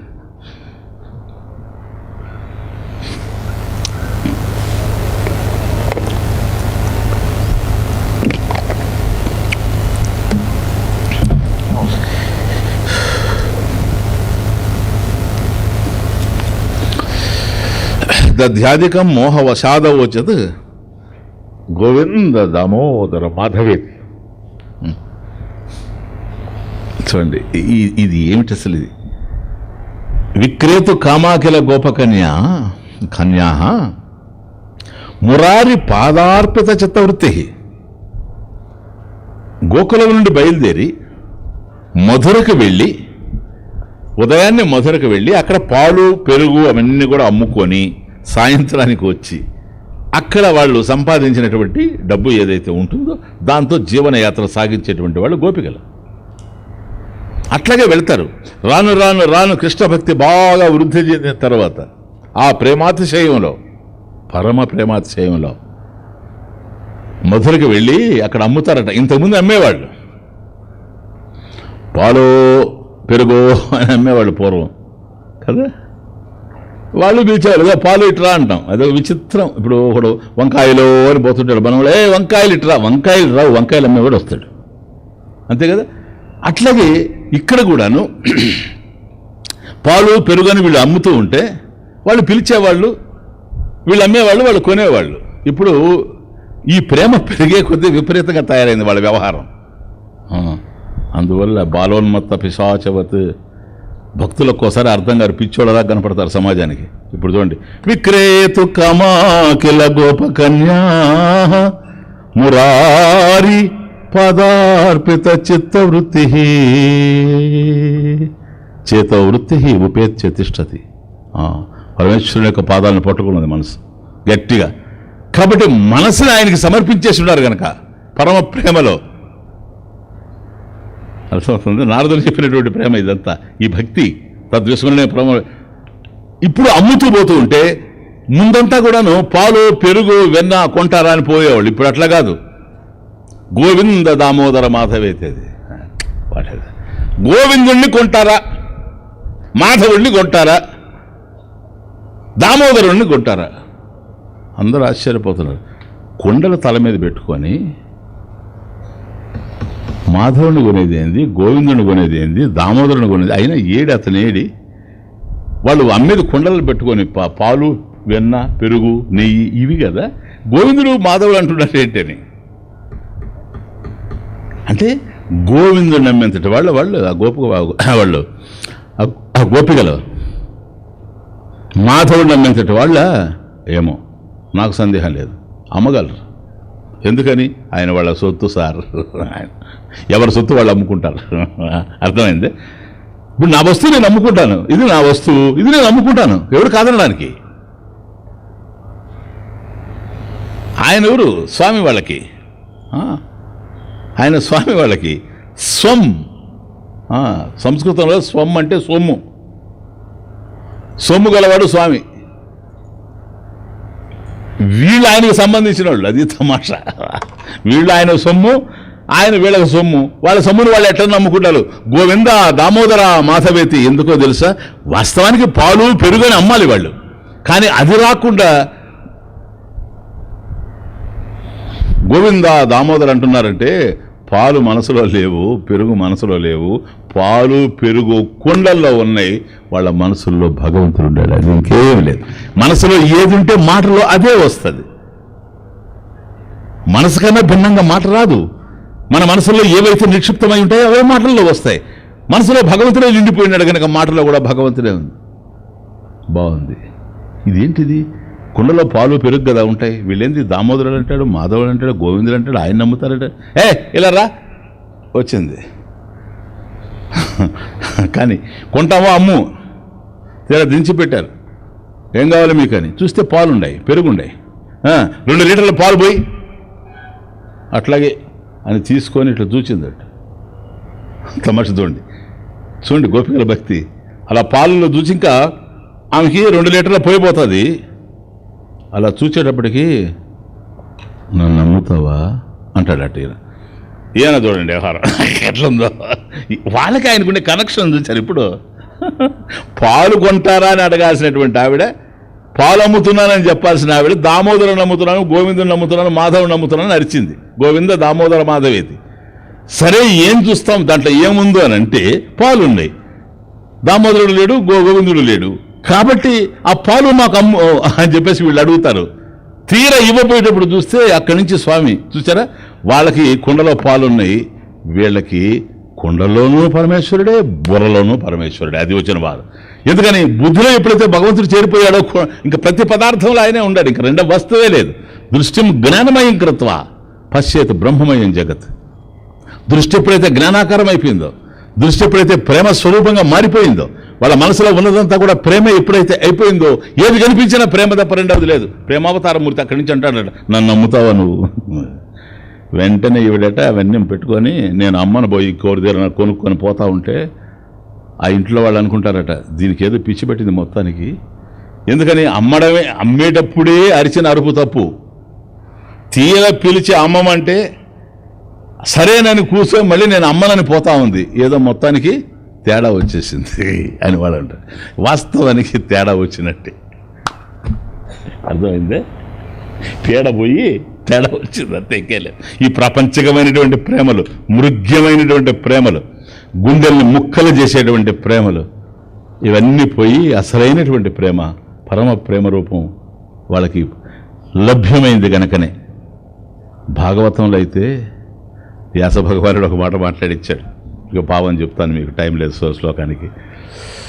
రాశాను అయితే భాగవతంలో. ఒక దశలో గోపికలంతా కూర్చుంటే బృందావనంలో కృష్ణుడు అంటాడట, వాళ్ళందరూ మాట్లాడుతుంటే, గోపికలారా మీకు నా మీద ఇంత ప్రేమ కదా? అవును, ఇంకేంటి నీ మీద కాక ఎవరి మీద? అది కాదు, నాకు చిన్న సహాయం చేసి పెడతారా మీరని. ఏం కావాలని అడుగుతా. గోపికలు అడుగుతారు, చెప్పు, ప్రాణం ఏమన్నా ఇస్తాం. చీచి ఎంతసేపు ప్రాణాలు తీయడమేనా? నేనే యముడా? ఊరుకో, ప్రతి చోట అందరు ఇదే పని, నాకు కావాలంటే నీ ప్రాణం. ఇప్పుడు ఇది తమాషా. ప్రతి ఒక్కరున్నా నా ప్రాణం నీకు ఇస్తానండి. ఎవడికి కావాలి అది? నీ ప్రాణం నీకు ఉపయోగం లేనప్పుడే నాకు ఇస్తావు. నీకు ఉపయోగం లేదు, నాకు ఉపయోగం లేదు. కావాలంటే నా ప్రాణం ఇస్తాను, తీసుకో. ఎందుకని నీ ప్రాణంతో నేను ఏడుస్తా, నా ప్రాణంతో నువ్వు ఏడు. అంతకన్నా మరొక మార్గం లేదు. కానీ అంటుంటారు అంతా, ప్రాణం ఇచ్చేది లేదు, ఉత్త మాటే. వాడు ప్రాణం ఇస్తానంటే కృష్ణుడు అంటాడు, నాకు మీ ప్రాణం అవసరం లేదు, ఏమవసరం లేదు, కానీ మీరు నా సహాయం చేయాలి. ఏం చేయాలయ్యా చెప్పబోయా? మీరు ఇంతకాలం నన్ను ప్రేమించారు చూసారా, ఒక్కసారి నేను లోతుగా చూస్తే మీ ప్రేమ ఆ రుణం ఎట్లా తీర్చుకోవాలనో నాకు అర్థమే కావడం లేదు. నేను ఏం చేసినా మీ రుణం తీరుతుందని నేను భగవంతుడు సాక్షాత్తు భగవంతుడు కృష్ణ పరమాత్మ. మీరు నాకు ఇచ్చినటువంటి ప్రేమకి తిరిగి నేను ఏమి ఇవ్వాలో నాకు అర్థం కావడం లేదు. ఎంత తీర్చినా నేను రుణగ్రస్తులుగానే మిగిలిపోతాను ఈ ప్రపంచంలో అని అనుకుంటూ ఉన్నా. అందువల్ల మీరేం అనుకోవద్దు, రుణమాఫీ చేసేయండి, అంతకన్నా ఇంకొక మార్గమే లేదు. ఐపీ పెట్టేస్తాను, మీ రుణం నేను తీర్చలేను. భగవంతుడు అక్షయధనం, అక్షయ రూపుడు. ఆయన అన్న మాట భాగవతంలో, మీ రుణం మాత్రం నేను తీర్చుకోలేను, నన్ను రుణ విముక్తులు మీరు చేయాలి. నేను రుణగ్రస్తుడుగా ఉన్నాను మీ విషయంలో. మీరు నాకు అందించినటువంటి ప్రేమకి తిరిగి నేను ఏది ఇవ్వలేను గనక నేను రుణగ్రస్తుడుగా మిగిలిపోతాను. అలా మిగిలిపోవడం నాకు ఇష్టం లేదు గనక నన్ను రుణ విముక్తుడిని చేయండి అన్నాడట. ఈ మాట శ్రీకృష్ణ పరమాత్మ ఎవరితైనా అని ఉంటాడా? అనే అవకాశం ఉందా భగవంతుడు? ఇక్కడే అన్నాడు గనక, యథా వ్రజగోపికానాం ఏవం ఏవం అస్తి అస్తి ఏవం ఏవం యథా గోపికానాం యథా వ్రజగోపికానాం. వ్రజపురంలో స్వామిజీ. సరే, ఇప్పుడు ఈ గోపికలంతా ఆయన చుట్టూ తిరిగారే, రాసక్రీడ అది ఇది, వాళ్ళు ఆడడం ఈయన ఆడడం, ఇవన్నీ జరిగాయి కదా? అవును, జరిగాయి. అదే కదా మనోళ్ళు కూడా ఇక్కడ తిరిగి ఏంటి ఇప్పుడు చూడండి, ఎప్పుడో బృందావనంలో రాధాకృష్ణుల యొక్క ప్రేమతత్వం ఎప్పుడుది, ఎన్ని వేల సంవత్సరాలది. ఇప్పటికి కూడా ఎవడైనా కనుక ఒక పాట రాస్తే రాధ నీవే కృష్ణుడ నేనే, ఇంకేం దొరకలేనిక, నువ్వు చాట నేను పొరకాన్ని రాసుకోకూడదా, నేను పలక నువ్వు బలమని రాసుకోకూడదా? లే, అవి ఎందుకో తెలుసా, ప్రేమ అనేటప్పటికీ నాకు భలే ఆశ్చర్యం వేస్తుంది. పూర్వం, ఇప్పుడు కాదనుకోండి, ఒక 30-40 సంవత్సరాల క్రితం నాస్తికులు సినిమాల్లో పాటలు రాస్తే వాళ్ళు కూడా రాధ నీవే కృష్ణుడనే అంటే ఏంటే, ప్రతి చోట ఎక్కడన్నా చూడండి, ఒక పెయింట్ చేశాడనుకోండి ఎవడన్నా, ఆ రాధాకృష్ణ ప్రేమతత్వమే, ఆ బృందావనమే వేయాల. ఎవడైనా కనుక రచన రాశాడు అదే. ఎందుకని? కళాకారులకి, కవులకి, సంగీత విద్వాంసులకి అందరికీ వాళ్లే ఇప్పటి వరకు. ఎందుకనంటే మరి వాళ్ళ తర్వాత అంత ప్రేమను ఎక్కడా చూడలేం. దానికి అసలు ఈక్వల్ లవ్ ఎక్కడుందో మనకు అర్థమే కాదు. అందువల్ల నారదుడు అంతటి వాడు యథా వ్రజగోపికానమని అనడానికి కారణమైంది. కాకపోతే ఈ పాటలన్నీ రాసినప్పుడు మనకు అనిపిస్తుంది, ఇక్కడ వీళ్ళు ఏదైతే ఆడుతూ ఉండారో ఇదే కృష్ణుడు గోపికలతో ఆడాడేమోనని. అది మామూలే కదా స్వామీజీ. ఆ స్త్రీ పురుషుల మధ్య ఉండేటువంటి ఆకర్షణ, దాన్ని తీసుకొని మీరు అంతగా ప్రవచించడం ఎందుకు? వ్యాసుడు అంతగా రాయడం ఎందుకు? ఇన్ని గ్రంథాలు ఎందుకని? నో, కృష్ణుడితో కలిసి ఆడుతూ ఉండిన, కృష్ణుడితో కలిసి పాడుతూ ఉండిన, కృష్ణ ప్రేమని నిరంతరం వాళ్ళు జులుకుంటూ ఉండిన శ్రీకృష్ణుడు భగవంతుడు అనే భావన ఎప్పుడూ మర్చిపోలేదు. అది నారద మహర్షి సీనవ్. తత్రాపి చ మహాత్మ్య జ్ఞాన విస్మృత్యపవాద. అక్కడ చాన్ ఉందే, ఇట్ షుడ్ బి నా. Yes, exactly. తత్రాపి నా మహాత్మ్య జ్ఞాన విస్మృతి అపవాద. తత్ర అపి, ఆ విధంగా ఆయనతో చరిస్తూ ఉండిన, దోషం పట్టలేదు. తమాషా చూడండి, భర్తలకు వడ్డించి, భాగవతం ఉన్నాయి ఇవంతా, భర్తలకు వడ్డించి వాళ్ళు సగం తిని ఇంకా తింటూ ఉంటే ఈ లోపల మురళీనాథం వినపడితే పరిగెత్తుకుంటూ పోయినారట. ఇద్దరంటే భర్త, ఏంది పెరుగు పోయకుండా పోతున్నావే, మజ్జిగ పోయకుండా పోతున్నావని. నేను భర్తను చెప్తున్నా, మాకు తెలిసి ఎవరు భర్త. మా భర్తకు వయసు ఎంతో నీకు తెలుసా? 8 years old. 8 సంవత్సరాల వాడు మా భర్త. రియలీ. గతిర్భర్త ప్రభు సాక్షి నివాస శరణం సుహృత్. అర్జున 9వ అధ్యాయం, రాజవిద్య రాజగుహ్యయోగం సీక్రెట్ ఏంటో తెలుసా? గతి, అందరికీ గమ్యం నేనే. భర్త విభర్తి ఇది, భరించేటువంటి వాడిని నేనే. అర్థమవుతుంది. ఇప్పుడు భర్త మొన్న వచ్చాడండి పెళ్ళి అయిన తర్వాత 10 సంవత్సరాల క్రితం. అంతకుముందు ఎవరా భరించింది? పెళ్లి కాని వాళ్ళని ఎవరు భరించాలి? ఉండిపోయిన వాళ్ళని ఎవరు భరించాలా? అది అందరికీ భర్త భగవంతుడు. గతి భర్త ప్రభు సాక్షి, ఇదంతా భగవద్గీత. కాబట్టి ఆయనే భర్త కనుక వీళ్ళు అట్లా భర్తలు కూడా వదిలేసి పరిగెత్తారు. స్వామీజీ ఇదంతా తప్పు కదా? నో. ఎందుకని? వాళ్ళ మనసులో భగవంతుడు తప్ప రెండవది లేనే లేదు. కేవలం మనం ఊహించేటువంటి ప్రాపంచికమైనటువంటి ప్రేమలు కావవి. ఆయన సాక్షాత్తు భగవంతుడు, గతిర్భర్త అని నేనేదో సమన్వయం చేసి భగవద్గీతగా చెప్పడం కాదు. ఈ అభిప్రాయం వాళ్ళ హృదయాల్లో ఉంది. కనుకనే తత్రాపి ఆ విధంగా ఆయనతో చరిస్తూ ఉండిన, ఇళ్లను వదిలిపెట్టి ఆయనతో తిరుగుతూ ఉండిన, తత్రాపి మహాత్మ్య, భగవంతుని యొక్క వైభవం మహాత్మ్యం, ఆయన యొక్క వైభవం ఏదైతే ఉందో, ఈశ్వర స్వభావ మహాత్మ్య, జ్ఞాన, పరమేశ్వరుని యొక్క జ్ఞానం ఏదైతే ఉందో, విస్మృతి, దాన్ని మరిచిపోవడం అనేటువంటి అపవాద, విమర్శ నా లేదు. కాబట్టి తత్రాపి పరమేశ్వరుడితో కలిసి వాళ్ళు తిరుగుతూ ఉండినా, నృత్యం చేస్తూ ఉండినా, రాసక్రీడలు చేస్తూ ఉండినా, సమస్తం ఇంటిని వదిలిపెట్టి ఆయన కూడా తిరిగినప్పుడు కూడా తత్రాపి నా పక్కన పెట్టండి, మహాత్మ్య, ఆయన యొక్క వైభవాన్ని, జ్ఞాన, ఆ వైభవ జ్ఞానాన్ని విస్మృతి, మర్చిపోవడం అనేటువంటిది అపవాద, విమర్శ. అంటే సామాన్యమైనటువంటి ప్రేమని నా అది కానే కాదు. ఎందుకని? శ్రీకృష్ణుడు సాక్షాత్తు భగవంతుడు అనేటువంటి జ్ఞానం గోపికలకు పూర్ణంగా ఉండడం వల్లనే నారద మహర్షి వాళ్ళని ఎగ్జాంపుల్గా తీసుకున్నాడు. ఇది భాగవతంలో క్లియర్గా ఉంది. గోపికలే చెబుతారు బాబు. రాసపంచాధ్యాయిలో కృష్ణుడిని ఒక దశలో నిలబెట్టి ఆయన కనపడకుండా దాగుడు మూతలు ఆడుతూ ఉంటే, ఓసారి కనిపించి ఓసారి కనిపించకుండా వీళ్ళని నేర్పిస్తూ ఉంటే, ఓసారి కనిపించగానే అన్నాడు, ఇటు రావా, ఏంటి అసలు నీ కథ, ఏంది ఇటు పోతావు అటు పోతావు, మళ్ళీ చూసేటప్పుడు కనపడవు, మళ్ళీ మమ్మల్ని నేర్పిస్తావు, మళ్ళీ కనిపిస్తావు, ఏంది అసలు నీ హైడ్ అండ్ సీక్ గేమ్, ఏంది దాగుడు మూతలు అంటే? నువ్వు చాలా అందంగా ఉండవని మేము నిన్ను మోహించామనుకుంటున్నావా? గోపికలు అడిగారు, సార్ నువ్వు చాలా అందంగా ఉన్నావనే, చాలా హ్యాండ్సమ్ అనే, ఏం అటువంటి భ్రాంతిలో ఉండవా కృష్ణుడిని? లేక సార్ మెలోడియస్ ఫ్లూట్ సింగర్ అనే బ్రహ్మాండంగా ఊదుతాడండి పొయ్యి ఊదినట్టుగా అనేమని అనుకుంటున్నావా నువ్వు? మేము కూడా ఊదగలంలే పొయ్యి.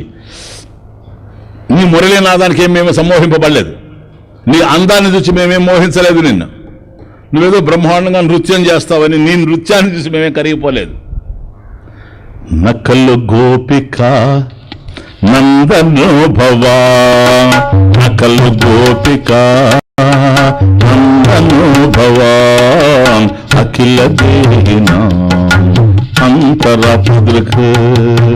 నకలు గోపిక నందనో భవా, అఖిల దేహినా అంతరాత్మదృక్.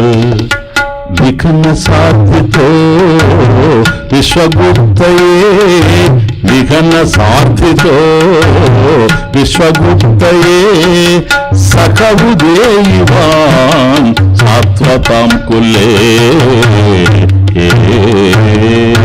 నకలు గోపిక నందనో భవాన్, అఖిల దేహినా అంతరాత్మదృక్. భవాన్ నీవు గోపికానందన, భవాన్ గోపికానందన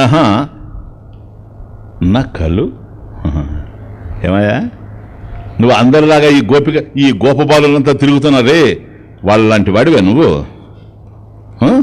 గోపబాలుడివే నువ్వు? గోపికానందనుడివే నువ్వు? యశోదానందనుడివే? నీ కథ మాకు తెలుసులే.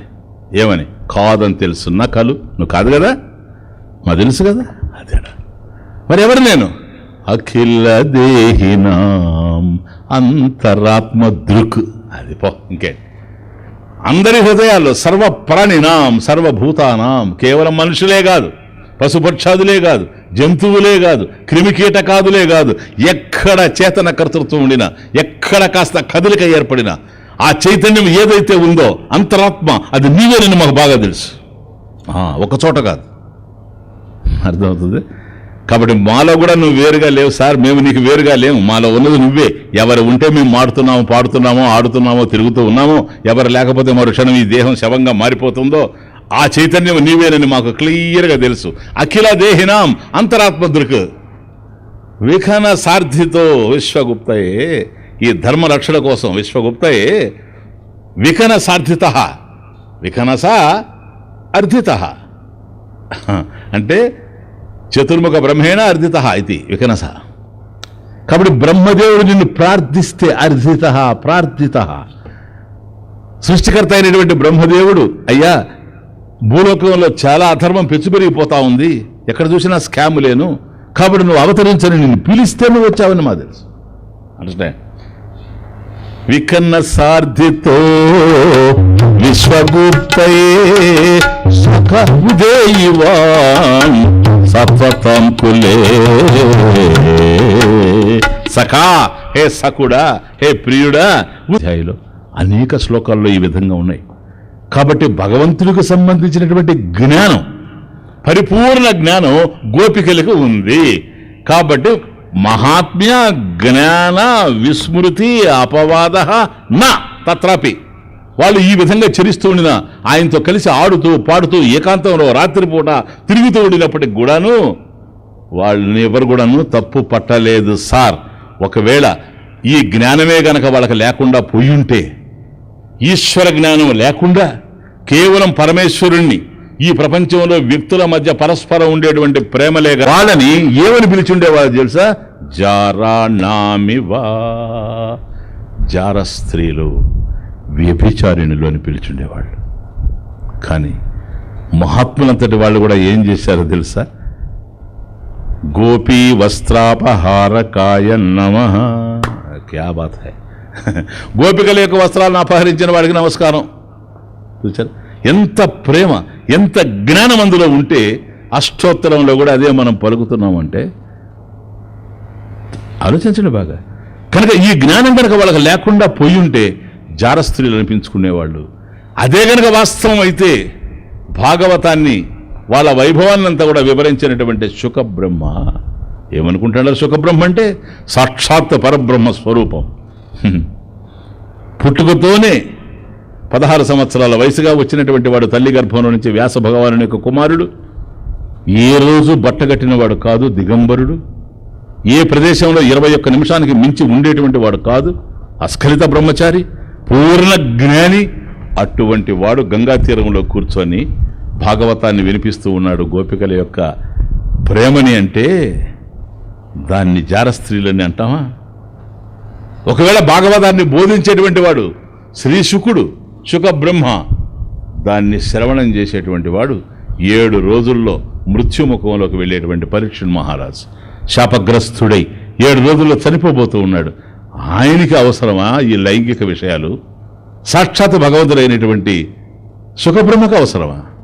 కాబట్టి పరమ ప్రేమ స్వరూపం కనుక, అందులో ఏ విధమైన దోషం లేదు గనక, దోషరహిత ప్రేమ గనకనే చెప్పినవాడు శుకుడు, విన్నవాడు పరీక్షితుడు. అది భాగవతం యొక్క వైభవం. కాబట్టి ఆత్మానం గోపాలం అహం ఇతి, ఆత్మానం గోపాలం అహం ఇతి భావయేత్ సా మోక్షం అశ్నుతే. గోపికలకి, గోపాలుడు శ్రీకృష్ణ పరమాత్మకి, గోపాలకృష్ణుడికి తేడా లేనే లేదు, వాళ్ళకి ఒక్కటే తెలుసు అని చెప్పింది ఉపనిషత్. 108 ఉపనిషత్తుల్లో గోపాల తాపిని ఉపనిషత్తు ఒకటి ఉంది. గోపాల తాపిని ఉపనిషత్ ఒకటి ఉంది. దాంట్లో చెప్తారు ఆత్మానం, నేను గోపాలహమితి, అది గోపాలహ అహం ఇతి. కాబట్టి నేను ఎవరో కాదు, కృష్ణుడే నేను. ఇది భావయేత్, ఎవరైతే ఆ విధంగా భావిస్తూ ఉంటారో సహా వాళ్ళు, ఆ వ్యక్తి మోక్షం అశ్నుతే ప్రాప్నుతే, మోక్షాన్ని పొందుతూ ఉన్నాడు. అదే పరిస్థితి గోపికలకి. వాళ్ళకి భక్తికి మోక్షానికి డిఫరెన్స్ లేదు, ఎందుకని పొందే ఉన్నారు. అది ఇంపార్టెంట్. కారణం పరమేశ్వరుని యొక్క జ్ఞాన వైభవం ఏదైతే ఉందో దాన్ని ఎప్పుడూ మర్చిపోలేదు. కాబట్టి ఇక్కడ మనం ఏదైతే సుఖాలు అనుకుంటూ ఉన్నామో ఈ సుఖాలు అవి కావు. నాస్త్యేవ తస్మిన్ తత్సుఖ సుఖిత్వం, తస్మిన్ తత్సుఖ సుఖిత్వం నాస్తి ఏవ. అది ఈ భగవంతుని యందు వాళ్ళు పొందినటువంటి పారవశ్యమైనటువంటి సుఖం ఏదైతే ఉందో, పరమ సుఖం, పరమ ప్రేమ నుంచి ఆవిర్భవించినటువంటి పరమ సుఖం, అది ప్లీజ్ తత్సుఖ సుఖిత్వం నాస్తి. ఇక్కడ ఏదైతే మనం ఈ లైంగికమైనటువంటి ప్రేమలు చూస్తూ ఉన్నామో, స్త్రీ పురుషుల మధ్య ఆకర్షణాయుతమైనటువంటి ప్రేమ, ఇది అది కానే కాదు. ఈ సుఖం ఆ సుఖం కానే కాదు. అది విషయం. ఎందుకని ఇది అపర ప్రేమ, అది పరాప్రేమ. ప్లీజ్. కాబట్టి ఇప్పుడు ఇంతమంది గోపికలు ఉంటే, ఒకరిద్దరు కాదు కదా, ఈ విధమైన ప్రేమ ఉంటే, ఓకే చెప్తాను, ఈ ప్రేమలు ఎట్లుంటాయి మనం చూడడంలో, కొంపల రచ్చలు కానీ ఇవన్నీ కూడా.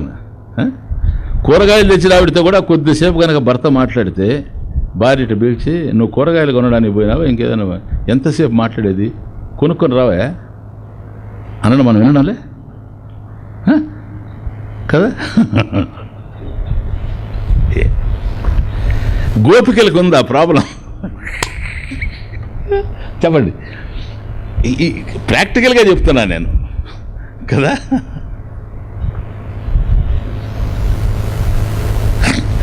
పాప ఏదో ఆఫీసులో ఆయనతో కలిసి పనిచేస్తుంది, సార్ కొద్దిగా లిఫ్ట్ ఇంటి సార్ ఈరోజు ఇంటికి పోవాలంటే స్కూటర్లో వెనక్కి ఎక్కించుకొని పోతే భార్య చూస్తే మళ్ళీ అతను ఇంటికి వచ్చినప్పుడు తలుపు తీయడం ఉందే అసలు? చెప్పండి. నాకు తెలియదు, లేదు కాదు, కానీ ఊరికి ఊహిస్తున్నా అనుకుంటున్నా. కొందరు చెప్తారు కనుక నాకు అర్థమవుతుంది. ఇది ఏమన్నా ఉందే, ఆ గోపికతో కలిసి ఆయన నాట్యం చేస్తూ ఉన్నాడని మూతి ఈ వైపు తిప్పుకొని ఇంకో గోపిక పోవడం అనేది ఎక్కడైనా చూశారు మీరు? అందరూ కలిసి అంగనాం అంగనాం అంతరే మాధవ, ఒక గోపిక మధ్యలో కృష్ణుడు. ఎందుకో తెలుసా? అది ఇది కాదు, ఈ ఆకర్షణ కాదు, ఈ దౌర్భాగ్యం కాదు. ఇది కనుక అయి ఉంటే ఆ విధమైనటువంటి విశాలమైనటువంటి ప్రేమ వచ్చే అవకాశం లేదు. కాబట్టి అది పరమ ప్రేమ స్వరూపం కనుక వాళ్ళ మధ్యలో ద్వేషాలు ఎక్కడ మనకు కనిపించవు, ఈర్షలు ఎక్కడ కూడా మనకు కనిపించే అవకాశమే లేదు. కాబట్టి ఇవి వేరు. సుఖమల్పం బహుక్లేశ విషయగ్రాహిణాన్ రుణాం అనంతం బ్రహ్మనిష్టానాం ఇది వేదాంతడండి మహా. ఈ ప్రపంచంలో ఉండేటువంటి సుఖాలన్నీ కూడా ఎట్లాంటివి అంటే, సుఖము అల్పం బహుక్లేశ, సుఖం చాలా కొద్ది, ఆ సుఖానికే మనం యమయాతన పడేది. ఆ తరువాత దుఃఖం ఇంకా అనంతం. అర్థం కాలే? చూసుకోండి, ఏవైతే మనం సుఖాలని జీవితంలో అనుభవించామో వాటినంతా ఒక్కసారి కూర్చొని ఒంటరిగా ఎవరూ లేకుండా చెట్టు కింద కూర్చొని ఆలోచించండి, అర్థమవుతుంది. అవి సుఖాలు కాదు, అవి సుఖ రూపంలో ఉండే దుఃఖాలు. అల్పం అంటే గోకేటప్పుడు ఉండే అంత సుఖం. సరేనా? కాదు. తీటగల భాగ్యశాలికి వాటముగా గోళ్ళు ఉండి వేడి నీళ్లుంటే ఏం కర్మ ఇది. చివరికి ఇక్కడికి పోయిందే కాదు కవిత్వం. తీటగల భాగ్యశాలి అంట. ఎవడికి దొరదుంటే వాడు ఆ భాగ్యశాలి. ఈ ప్రపంచంలో డబ్బు కలిగిన వాడు భాగ్యశాలి అని చూచాం, లేదా భగవంతుని పొందినవాడు ఇంకా అద్భుతమైన భాగ్యశాలి. వీడెవడు మధ్యలో దొరదవాడు. దాని తీటగల భాగ్యశాలికి వాటముగా గోళ్ళు ఉండి, ఇది ఎట్లుంటే లాభం లేదు. గోళ్ళు ఉండాలా, ఇది ఒక రకమైన ఆనందం. వాటముగా గోళ్ళు ఉండి తర్వాత వేడి నీళ్లుంటే, అప్పో ఎంత అనుభవం. వాటముగా గోళ్ళు ఉండి వేడి నీళ్లుంటే ఉంటే తీటే దేవేంద్ర పదవి తిమ్మన మంత్రి. అసలు ఇంకా దేవేంద్ర పదవి ఎందుక? ఇదొక్కటి వస్తే సరిపోద్ది. బాగా గోల్డ్ ఉండాలి కానీ గోకుంటూ నీళ్ళు పోసుకుంటుంటే వేడి నీళ్ళు చాలా, వాడికి అది సుఖం. అర్థమవుతుంది? ఎందుకని? నిజమే, ఏమో ఉంటే ఉండొచ్చు అనుకోండి, అదేదో ఆయన అనుభవం, మనం ఎందుకు కాదనాలి. తర్వాత ఎట్లుంటుంది అంటాను నేను, ఆయనే చెప్పాలి. బాగా గోకేసి వేడి నీళ్ళు పోసుకొని ఎంతసేపు సార్ క్షణం, తర్వాత ఎంత ఆయింట్మెంట్ తెచ్చుకొని వేసుకోవాలి దానికి. అది సుఖం అల్పం బహుక్లేశ. ఇట్లాగే ఉంటుంది ప్రపంచంలో సుఖాలన్నీ. కానీ అనంతం బ్రహ్మనిష్టానం, పరమేశ్వరుడితో వాళ్ళు పొందినటువంటి ఆనందం ఏదైతే ఉందో అది అనంతానందం. దానికి అవధులు లేవు, పరిధులు లేవు. లిమిటెడ్ హ్యాపీనెస్ కాదు, అది అన్లిమిటెడ్ అనలాయిడ్ బ్లిస్. అది చిన్న విషయం కాదు. కనుక నాస్త్యవ తస్మిన్ తత్ సుఖ సుఖిత్వం. కాబట్టి పరమేశ్వరుడు వాళ్ళకి ఎప్పుడు వేరుగా లేనే లేడు. ఆ భావన వాళ్ళల్లో ఏనాడూ లేదు. రాధను అడిగారు వెళ్ళి, ఏమమ్మా రాధ, కృష్ణుడు వెళ్ళిపోయాడు కదా మధురకి, అందరూ ఏడుస్తున్నారే గోపికలంతా. కొంతమంది నువ్వేంటి ప్రశాంతంగా కూర్చొని చూపెడతాడు ఇవన్నీ, ఇంకేం లేదు. ఇప్పుడు ఆ గోపికలే నకల గోపికానందనో భవాన్ అఖిల దేహినాం అంతరాత్మ దృక్ అన్నది. అంటే మనల్ని డిఫరెంట్ స్టాండ్ పాయింట్స్లో నుంచి భగవంతుడి వైపు తీసుకెళ్తాడు వ్యాస భగవానుడు భాగవతంలో. అందువల్ల ఈ రాధను అడుగుతారు, ఏమమ్మా రాధ, నీకేమో బాధ వేయడం లేదా? కృష్ణుడు లేడు కదా, నువ్వు కష్టపడడం లేదు. అమ్మమ్మమ్మ, కృష్ణుడు లేని మాట వాస్తవం, నేను మాత్రం బాధపడినా. రాధ అంటే కృష్ణుడి మీద నీకు ప్రేమ లేదా? ఉన్నదంతా అదే, ఇంకా రెండోది లేనే లేదు నా దగ్గర. మరి ఎందుకని నువ్వు బాధపడడం లేదు? కృష్ణుడు నాకు ఎక్కడ దూరంగా ఉండాడని నేను బాధపడేది. జస్ట్ సీ దిస్, ఎక్కడ దూరంగా ఉండాడని. నిప్పులో వేడి ఎక్కడ దూరంగా ఉందని. యథా క్షీరేచ ధావల్యం, పాలలో తెల్లదనాన్ని నువ్వు వేరు చేయగలవా? క్షీరేచ ధావల్యం అంటే ధవళవర్ణం, తెల్లగా ఉండేటువంటివి కదా పాలు అంటే. ఆ పాలల్లో నుంచి నువ్వు తెల్లదనాన్ని తీసేయగలవా? కాబట్టి పాలల్లో తెల్లదనం అనేటువంటిది శ్వేతవర్ణం, ధవళవర్ణం ఎట్లాగైతే ఉందో నాలో కృష్ణుడు అంతే. కృష్ణుడితోనే నేను నిండిపోయినాను. మరి నువ్వు బాధపడలేదు కృష్ణుడు? అరే కృష్ణుడు నాకన్నా వేరుగా ఉంటే కదా నేను బాధపడాలా? ఇంకా నీకు ఒక మాట చెప్తున్నా, నేను ఎట్టి పరిస్థితుల్లో బాధపడను. అంటే కృష్ణుడి మీద నాకు ప్రేమ లేక కాదు, నేను బాధపడితే కృష్ణుడికి బాధ. ఎందుకని? నా హృదయంలో ఉండేది ఆయనే కదా, ఆ ప్రేమే ఉంది. కనుక బాధ అనేటువంటిది దుఃఖం, దుఃఖం అనేటువంటిది అగ్ని, దుఃఖాగ్ని, బాధాగ్ని. కాబట్టి నా హృదయంలో పరమేశ్వరుడే ఉన్నాడు గనక, శ్రీకృష్ణ పరమాత్మే ఉన్నాడు గనక నేను దుఃఖాన్ని పొందితే ఆ దుఃఖాగ్నిలో నా కృష్ణుడు ఎక్కడ కమిలిపోతాడో కుమిలిపోతాడో. అందువల్ల నేను దుఃఖాన్ని దగ్గరకు రానివ్వను. అది దట్స్ లైఫ్, దట్స్ లైఫ్. అర్థమవుతుందా ఇప్పుడు? యదా క్షీరేచ ధావల్యం నాస్తివా తస్మిన్ తత్సుఖ సుఖిత్వం. ఇప్పుడు ఆనందం ఎక్కడుందో మనకు అర్థమైపోయింది కదా. పరమేశ్వరునిలోనే ఆనందం ఉంది. ఆ ఆనంద స్వరూపమే మనం. వెతకనేల బయట వెలుగు లేదు కృష్ణ,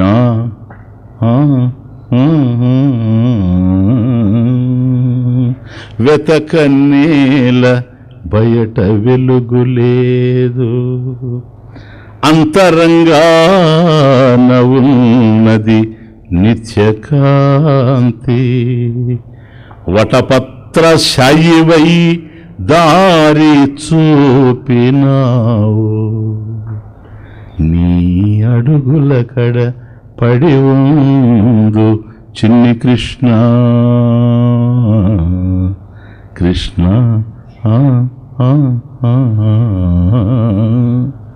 ఏముంది ప్రపంచం? వెతక నీల బయట వెలుగు లేదు. ఎక్కడున్నాయి ప్రపంచంలో ప్రేమలు? అన్ని మృగ్యం. దేనిని ప్రేమించినా గుండెలో పగిలిన వాళ్ళు ఉండారే కానీ ఈ ప్రపంచంలో ఉండేటువంటి అనిత్యమైనటువంటి విషయాలని, వస్తువుల్ని, వ్యక్తుల్ని ప్రేమించి నిత్య తృప్తిని పొందినటువంటి వాళ్ళని ఒక్కరిని చూడలేదు చరిత్ర ఇప్పటి వరకు.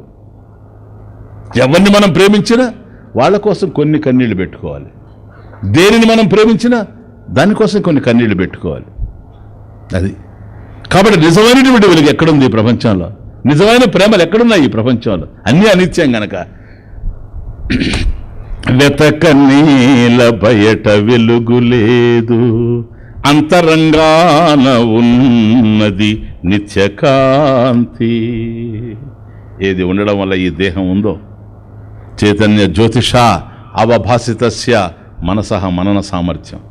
ఈ ప్రపంచాన్ని ప్రేమించాలనే భావనని మనసులో కలిగితే అలా ఆలోచించేటువంటి శక్తి ప్రపంచానికి ఏది ఉంటే వస్తూ ఉందో, చైతన్య జ్యోతిష, అది వెనక ప్రకాశిస్తూ ఉంటే ఆత్మ ప్రకాశం వల్ల నీ మనసు ఈ విధంగా ఆలోచించగలుగుతుంది, లేకపోతే ఆలోచించలేదు. అది ఉంటే ఇది ఉంటుంది, లేకపోతే లేదు. ఈ సత్యాన్ని తెలియజేస్తూ వటపత్ర శాయివై దారి చూపినావు. శ్రీకృష్ణ పరమాత్మ బాలకృష్ణుడు వటపత్ర శాయిగా మనకు కనపడతాడు కదా ప్రళయకాలంలో, మర్యాకు మీద ఉంటాడు కదా. అక్కడ చూడండి మీరు, ఆ బొటన వేలు తీసుకొని, కాలి బొటన వేలు నోట్లో పెట్టుకొని ఉంటాడు వటపత్ర శాయి. అది రహస్యం. ఎందుకనంటే అప్పుడు ఆ ప్రళయంలో కూడా చెప్తున్నాడు, ఈ ప్రళయాలు ఎట్లాగైతే ఉంటాయో జీవితంలో ప్రళయాలు కూడా అట్లాగే ఉంటాయి.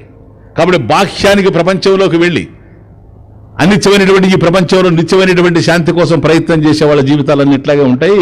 కాబట్టి ఈ ప్రళయం నుండి తప్పుకోవాలి అంటే, దీన్ని ప్రమోదంగా మార్చుకోవాలంటే, ప్రమాదాన్ని ప్రమోదంగా మార్చుకోవాలంటే నడక మారాలి. ప్రపంచం వైపు పోవడం కాకుండా నీ వైపుకు రావాలి. ఎందుకని? ఆంతర్యంలో ఉంది నిత్యకాంతి. అందుకని ఆ నడక అనేది కాళ్ళకు సంబంధించేది కనుక కాళ్ళు ఎప్పుడు నడిచి ముందుకు పోతూ ఉంటాయి. ఒక్కసారి కాలును వెనక్కి తిప్పి స్వామి ఆ బొటన వేలిని నోట్లో పెట్టి చూపిస్తూ ఉన్నాడు. ఎందుకో తెలుసా? ఇలా పో, నడక అటు కాదు ఇటు. వటపత్ర శాయి వైదారి చూపినావు, నీ అడుగుల కడ పడి ఉందు చిన్ని కృష్ణ.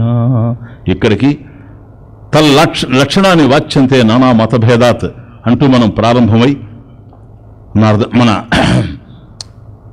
వ్యాస భగవానుడు, గర్గ మహర్షి, శాండిల్య మహర్షి, నారద మహర్షి వీళ్ళందరి యొక్క భావాల్ని సంపూర్ణంగా అర్థం చేసుకొని దృష్టాంతంతో సహా గోపికల ప్రేమను కూడా మనం ఇప్పుడు అర్థం చేసుకున్నాం. కాబట్టి యోగాలు ఎన్ని ఉండినా ఏముండినా భక్తి పరమోత్కృష్టమైనటువంటిది అనేటువంటి విషయాన్ని తర్వాత సబ్జెక్ట్ మారిపోతా ఉంది. ప్లీజ్ 25 కదా, 25ది ఎత్తుకుంటానే సా ఆ భక్తి తూ, అదిగో చూసారా తూ వచ్చేసింది. తూ శబ్దం ఏంటి? టాపిక్ మారుతా ఉందని అర్థం. సాతు కర్మ జ్ఞాన యోగేభ్యోపి అధికతర. We see that tomorrow please. ఓం పూర్ణమదః పూర్ణమిదం పూర్ణాత్ పూర్ణముదచ్యతే పూర్ణస్య పూర్ణమాదాయ పూర్ణమేవావశిష్యతే. ఓం శాంతి శాంతి.